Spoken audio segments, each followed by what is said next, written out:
Greetings, friends. Happy New Year. My name is Clint Franek. I am the General Manager of Mundo Sostenible here in Arequipa, and also on the board of the organization based in the U.S. I just wanted to send out a quick video to thank everyone, donors and our team alike, for a fantastic year. 2022 was our first program year, and there's a couple things I wanted to share with you all. But first, I'd like to start with some of the major milestones and events of the last year. So really, it starts before 2022, just in the latter months of 2021.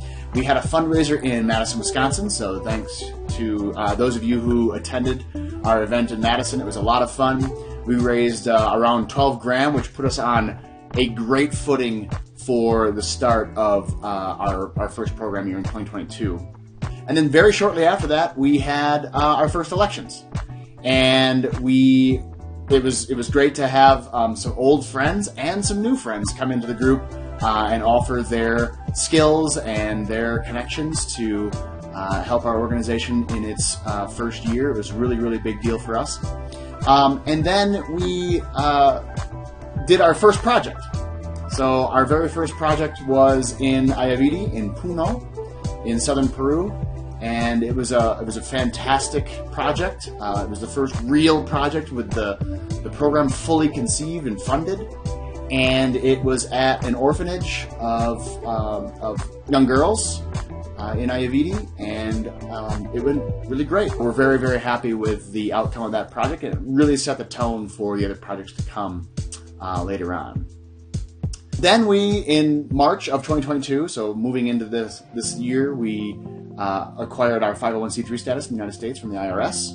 That was a really big milestone for us. Obviously, it was something that we were working on for many months before that. Matt Landis put in an enormous amount of work, so thanks to him for his contributions. And it was a lot of work, a lot of making documents and thinking about what the organization was going to do, writing bylaws, all that kind of stuff, and it really worked out great. So thanks to everyone who lended a hand for that one. And then we had in March and April our first kind of moving shop from Arequipa to Cusco, and we had two projects there. One at a rural school near the community of Simatauca, in the community of Simatauca, and then also a care facility and nursing home in the city of Cusco. The projects went great. The directors of both facilities were very, very excited, and there was a lot of really great feeling about those two projects, and so we were really happy about that. And we also had some events to kind of show them off, show the community, get other facilities kind of on the ground, see what we were doing, so that in the future we could get some more projects and more exposure for the work that we're doing. And then in the middle of the year, in June, we had some fundraisers in New York, and it was kind of a mixed bag. It was really fun to be in New York again. Thanks again to everyone who came. We really put our hearts into that event and reconnected with some old friends, made some new friends. The venue was great. It was a really fun time, and to be honest, it was a thing to learn some lessons for us. It was an event of lesson learning, and it was kind of difficult, but I think we're going to come out better on the other side, knowing kind of what our capacity is and what our reach is as an organization, and what it's not. And I think those are all good things, but New York definitely taught us a lot of lessons in DC as well.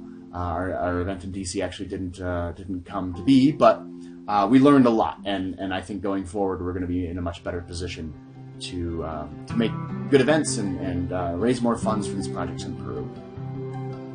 So moving on to really kind of what happened this year, what was the main driving force, and that's to say that Nuestra Energía is a force, not to be confused with the Force, with Yoda and Star Wars, but a force nonetheless. And here are the numbers. This is really kind of the year summed up for our project development with Nuestra Energía, which means our energy in Spanish. Total investment. We put in a little more than $23,000 into 7 projects this year. It was a good start, a really, really solid start for our organization. So our projects were located in 3 of the southernmost regions of the country. 4 here in the region of Arequipa. Actually, they're all in the city of Arequipa. 1 in Puno, as I mentioned, in Ayaviri, and then 2 in Cusco, 1 in the city and 1 out just outside. And these 7 projects are really setting the tone for how projects will be developed in the future. Lets us know the scale of them, what equipment we need, how to maneuver contracting, smoothing out bumps in the supply chain. All these things really, really helped us to understand how to make projects in this country. And we're really hopeful to expand that to Moquegua and Tacna in this coming year. And by all accounts, we'll be able to do that. We've got a couple of evaluations in those areas. And so we're really excited to make more connections and get more projects in other regions. So our total capacity from those 7 projects is a little over 20 kilowatts, which to some of you in the United States and Europe might not sound like a lot, but that's spread out over 7 projects. And there isn't as much per capita or per person energy consumption here in Peru, and so 20 kilowatts is significant and checks all of our other boxes for economic savings, which I'll talk about in just a second. And the overall energy produced was a little bit more than 9 megawatt hours, which is pretty cool. The great thing about that number is that, given that these projects are up and running and functioning, that number is only going to increase while there's nothing else we have to do. So that is to say that, some of those projects were completed at the end of this year. So October and November, we finished the last 2 projects. And so the numbers coming in for those projects are still small because we haven't had a lot of time of the systems up and running. So, I fully anticipate that these numbers probably over the next year, even if we did no projects, would triple because those projects are up and running. And of course, we're going to be adding more projects in next year. So we're very hopeful to just keep increasing that number. This number I'm really proud of. This is, I'm calling it our project efficiency number. It's kind of like miles per gallon for the car. It's like how good are these projects for how much money you're putting in.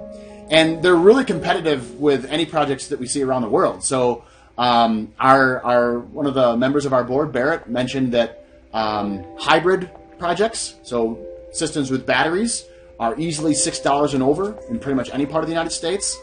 And then grid-tied or on-grid systems, which are no batteries, they're just tied directly to the grid, are somewhere around $2.80 to $3 a watt. Our projects are, for hybrids, $3.04 per watt, and for on-grid or grid-tied systems, $1.75. So there's a variety of reasons why we can make those numbers. We're really, really proud of that. It means we're being very efficient with the investment that we're making in Peru. There's a variety of factors. Labor costs are lower.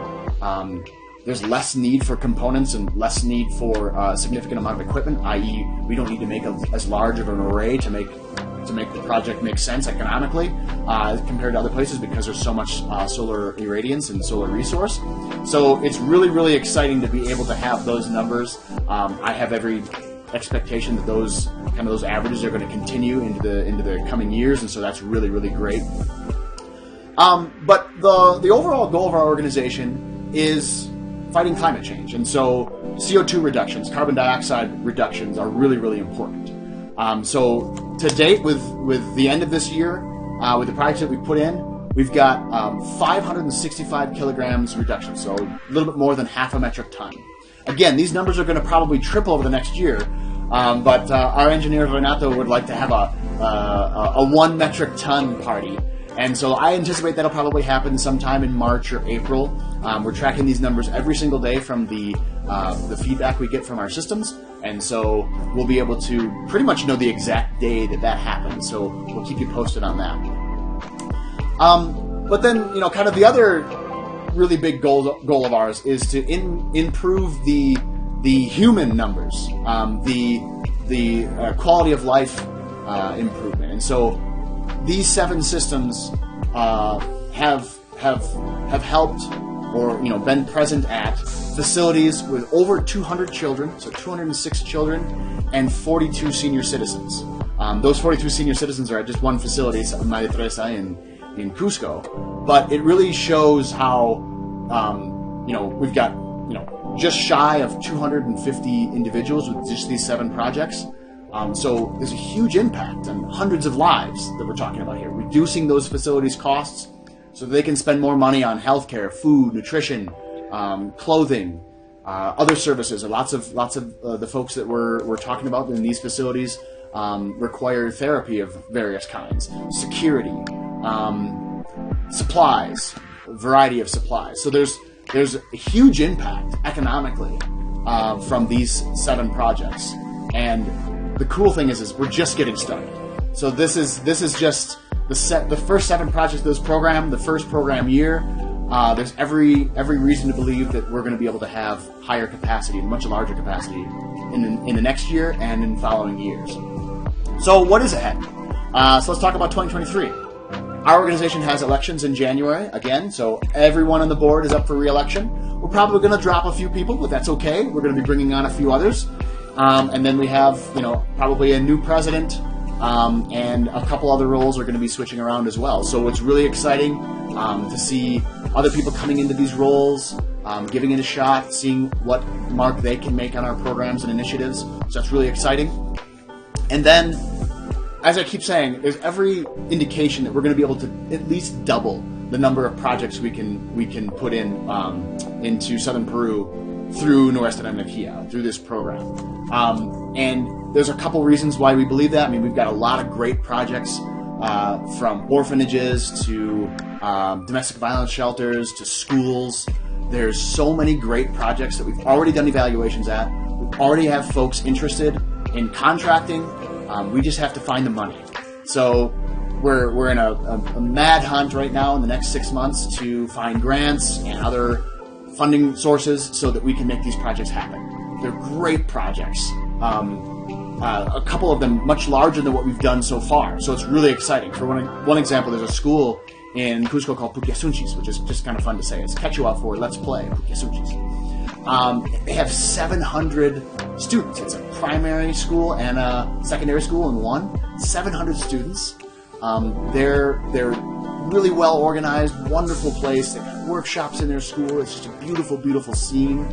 And they would prefer to have a project over 3 years. So we're going to be adding more capacity to this system over 3 years. The first year is obviously the big one. We got to do a lot of preliminary equipment and modification to the site and putting in the inverter, which is sometimes costly. So the first one's a big one, but it's a great first step. So it's projects like these that are going to really expand the capacity that our program has, the reach that our program has. So it's really, really exciting. We just got to find the money. I know our team can do it. And then mark your calendar. Very likely, probably end of October, early November of 2023, we're going to have another in-person event in Madison. It's a place where we've got a lot of known quantities. I'm from the Madison area. A lot of our team is still based in Madison. Our event in 2021 was very successful. It'd be great to kind of go back and share with everyone what we did with the money that we raised. We have a lot to show for it. There's going to be even more great numbers by then, production and CO2 reductions and folks that were helping. So we really want to come back to Madison and say thank you and potentially do more projects. This is a kind of a proven quantity now. We know that what we can do with this program. We know that we have more capacity to do more projects in the coming year. So we did, like I said, 7 projects this year. We can easily double that with our existing engineering staff and the other help that we have. So there's a lot going for us to dramatically expand Nuestra Energía, and we want to make good on that in an event in Madison.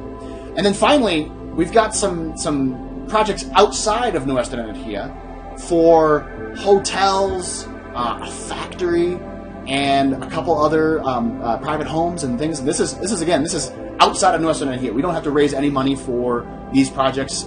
It's the partners that we work with.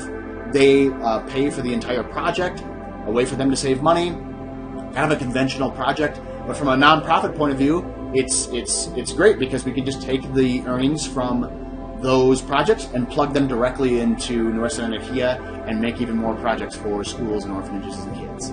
So that's our year. And again, I just want to say to everyone listening, whether you were a donor or someone who gave us advice or our team, thank you so much. It's been a wonderful year, a huge indicator for us that we're on the right track. This program really has something special. I'm really optimistic about the future. Thank you all so much. If you have any desire to contribute to our projects for next year, please feel free to visit our website. We have a donation page, and you can kind of see some of the projects that we've done this year, a little bit more detailed breakdown of what they are, where they are. We want to do more. We want to do a lot more, and we have the capacity to do it. We just need the funding resources. So if you have some extra resources at the end of this year or beginning of next year, we'd be so honored to put that money to good work here in Peru. So that's all I have. Again, thank you all so much, and Happy New Year, and we'll see you in 2023.